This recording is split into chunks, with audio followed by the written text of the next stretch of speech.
10 మందిని కలుపుకపోయే తెలంగాణ తత్వం ఉన్నటువంటి నేతగా నాకు తెలుసు. రాజకీయాల్లో మేము ఎదిగి వస్తున్న టైంలో చాలా మంది నాకు దత్తాత్రేయ గారి గురించి చెప్పేవారు.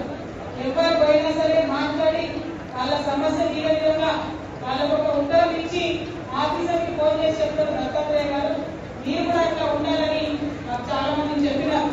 మరి అట్లాంటి దత్తాత్రేయ గారి